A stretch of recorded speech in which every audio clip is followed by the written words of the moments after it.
우리가 의지를 사용할 때 잘 생각해 보시면 의지라는 게 결국 사실 선택할 수 있는 어떤 것이잖아요. 그렇죠. 자유로운 의지라는 게 선택할 수 있는 어떤 것인데 선택의 전제가 되는 게 있어요. 전제가 되는 게 뭐냐면 선택을 할 때 어느 것이 나에게 좋은 것인지, 그러니까 선한 것인지, 아니면 유익한 것인지, 아니면 어느 것이 악한 것인지, 나쁜 것인지를 기준으로 삼고 내 의지를 쓴다, 그죠?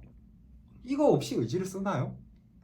의지를 사용할 때는 이런 선하고 유익한 것과 악하고 나쁜 것에 대한 사실은 기준이 있기 때문에 의지를 사용하는 거잖아요. 네. 그죠? 근데 이제 우리가 이제 기준이란 단어를 생각한다는 거는 이제 내가 뭔가를 이제 인식을 했다는 얘기고요. 대부분은 간성이죠.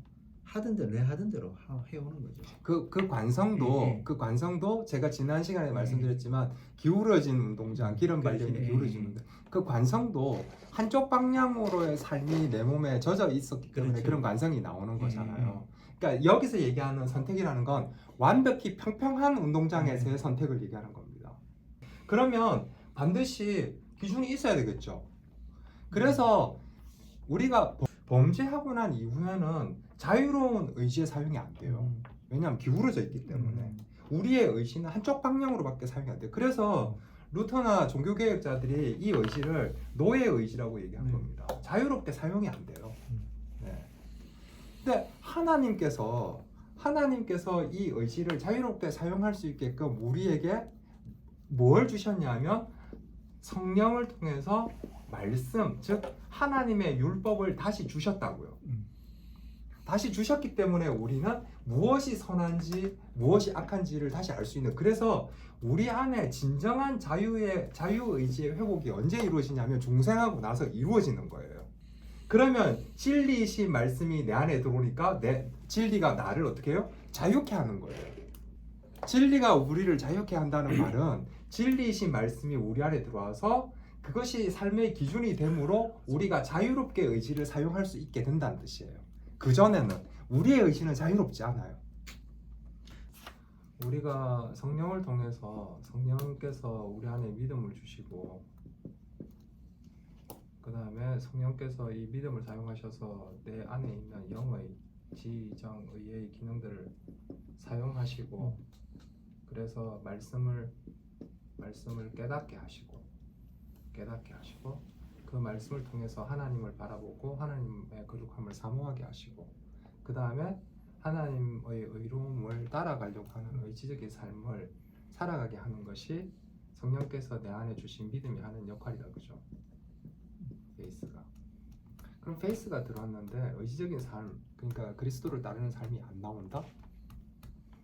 그럴 수 없다고 제가 말씀드렸죠. 우리가 교회 안에서 사실 그런 삶을 사는 사람들을 못 만나는 것은 아직 믿음이 안 들어왔거나 아니면은 아직 복음을 제대로 몰랐거나, 이 순서가 굉장히 중요하다고 제가 말씀드렸죠. 이거 거꾸로 가지 않습니다. 맞습니다. 우리가 의지를 써서 하나님을 알 수 있는 게 아닙니다.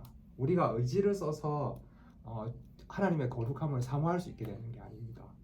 왜냐하면 우리는 죄인이기 때문에 그러한 의지를 발동할 수 없어요. 제가 아까 방금 얘기했지만 자유의지를 얘기해드렸잖아요.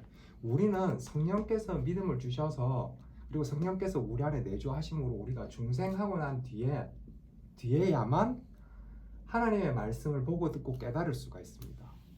그러니까 하나님의 말씀을 보고 듣고 깨닫는 것은 페이스 믿음을 통해서만 가능한 거고요.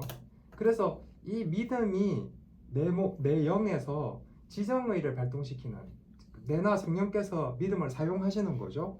그래서 우리가 알게 되면 그런 삶이 나오게 된다는 겁니다. 그런 삶이 안 나오는 믿음은 없다는 겁니다. 그래서 제가 지난 시간에 왜 죽은 믿음 얘기했잖아요. 죽은 믿음이라는 게 따로 있는 게 아니고 그거는 믿음이 없는 거죠. 아직 안 들어간 거죠. 네. 그러니까 우리가 to believe, 내가 믿는다는 것은 의지로 믿는 거잖아요. 내가 믿어야 되겠다라고 생각하고 믿는 것, 그것으로는 이렇게 갈 수 없다고 제가 말씀드려요. 그것으로는 삶이 나오지 않습니다. 그거는 우리가 노력하는 거죠. 우리의 노력은 판판히 실패하고 깨질 수밖에 없습니다. 왜냐하면 우리는 죄인이기 때문에, 그리고 기울어진 운동장에서 사는 존재이기 때문에 우리가 반대 방향을 돌아보려고 하지도 않을 뿐만 아니라 우리는 아무리 반대 방향이 있다는 걸 알고 뛰어가려고 노력해도 우리의 몸은 시간이 지나면 지날수록 계속 죄의 방향으로 미끄러져서 내려가는, 그냥 자석처럼 끌려가는 그런 삶을 살게 돼 있다는 겁니다. 그래서 일시적으로 양심을 따라서 노력할 수는 있어요. 의지적이고 반복적인 삶을 살아낼 수는 없다는 겁니다. 그렇게는.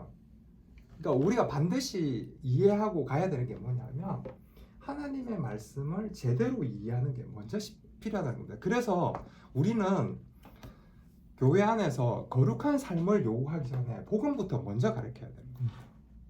복음부터 가르치지 않고 거룩한 삶을 요구하고 하나님의 온전하신 같이 우리도 온전해야 된다는 어떤 삶의 자세들을 요구하는 것은 무슨 가태어난 애한테 미적분 풀으라고 얘기하는 거랑 똑같습니다. 불가능하다는 겁니다. 그거는 제가 얘기하고 싶은 건 교회 안에서 우리가 그런 사람들을 못 만나고 잘 발견하기 어렵다는 것은 사실은 믿음을 받은 자가 그만큼 적다거나, 그래서 뭐 예수님 얘기하셨잖아요. 인자가 다시 올 때 믿음을 보겠느냐.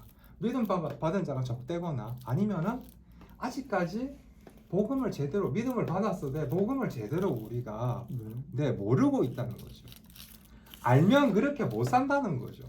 알면 그렇게 안 살아진다는 겁니다. 아는데 그렇게 산다는 거, 그건 아직 베이스가 안 들어왔다는 거죠. 왜냐하면 절대 믿음은 지에서 머무르는 일이 없습니다. 왜? 영의 기능들을 사용하기 때문에. 교리를 공부시키면 너무 머리만 키운다. 네. 그러니까 머리만 키우면 거기에 대해서 안 된다고 얘기하는데 머리가 커야 돼요. 그러니까 이 땅에서 우리가 완벽하게 삶을 살아지지는 않아요. 삶이 살아지지는 않지만, 그렇지만 그러한 삶을 향한 분투는 반드시 있어야 되는 것이고, 그리스도를 따르는 삶으로서의 분투는 있어야 되는 것이고, 그렇지만 그렇게 못 산다고 해서 그게 구원이 취소되거나 구원이 뭐 예를 들어서 무효화되는 것은 아니잖아요. 구원은 왜? 그거는 은혜로 받는 거기 때문에. 은혜는 받을 자격이 없는 자에게 거저 주시는 게 은혜예요. 성경에도 나와 있잖아. 받을 만큼 내가 뭘 했으면 그건 삭시지. 근데 계속 얘기하지만 구원은 거저 주시는 거, 은혜로 주시는 거잖아요. 그러니까 우리가 은혜로 받는 건 우리의 노력과는 상관없어요. 그런데 구원은 은혜로 주신 거예요. 그러니까 구원을 은혜로 받았으니까 내가 그에 합당한 삶을 살려고 노력하는 거죠. 감사함으로. 네. 근데 그 삶이 하나님이 요구하시는 수준까지 안 돼요. 성경이 요구하는 수준까지 안 된다고. 칼빈이라든지 이런 우리 이제 종교개혁자 신앙의 선배들이 이렇게 얘기한 거예요. 율법 안에는 약속이 들어있다. 율법은 이거 그 기독교 강요에 나오는 표현인데, 율법은 하나님께서 사람에게 지킬 수 있어서 주신 게 아니고요, 지켜야 하는 거라서 주신 거예요. 하나님과 사람 사이에 이게 도덕법으로서의 율법은 사람이 하나님을 대했을 때 마땅히 그러해야 할 것을 요구하시는 거잖아요. 사람이라면 하나님 앞에 섰을 때 마땅히 그러해야 하기 때문에 율법을 주신 거예요. 그런데 이거 지킬 수 없다는 거를 하나님이 알아요. 언제부터 하셨다고요? 영원 전에. 그래서 행위 언약을 주시기 전에 은혜 언약부터 먼저 창세전에 맺으신 거예요. 그러니까 하나님이 주시는 율법 안에는 약속이 들어있어요. 그러니까 율법을 갖다가 다 못 지킨다고, 그러니까 하나님 앞에 내가 온전한 삶을 못 산다고 해서 낙담하거나 실망하실 필요는 없어요. 왜? 그럴수록 우리는 그리스도의 의와 공로를 더 의지하고 더 붙잡고 가야 돼요. 네.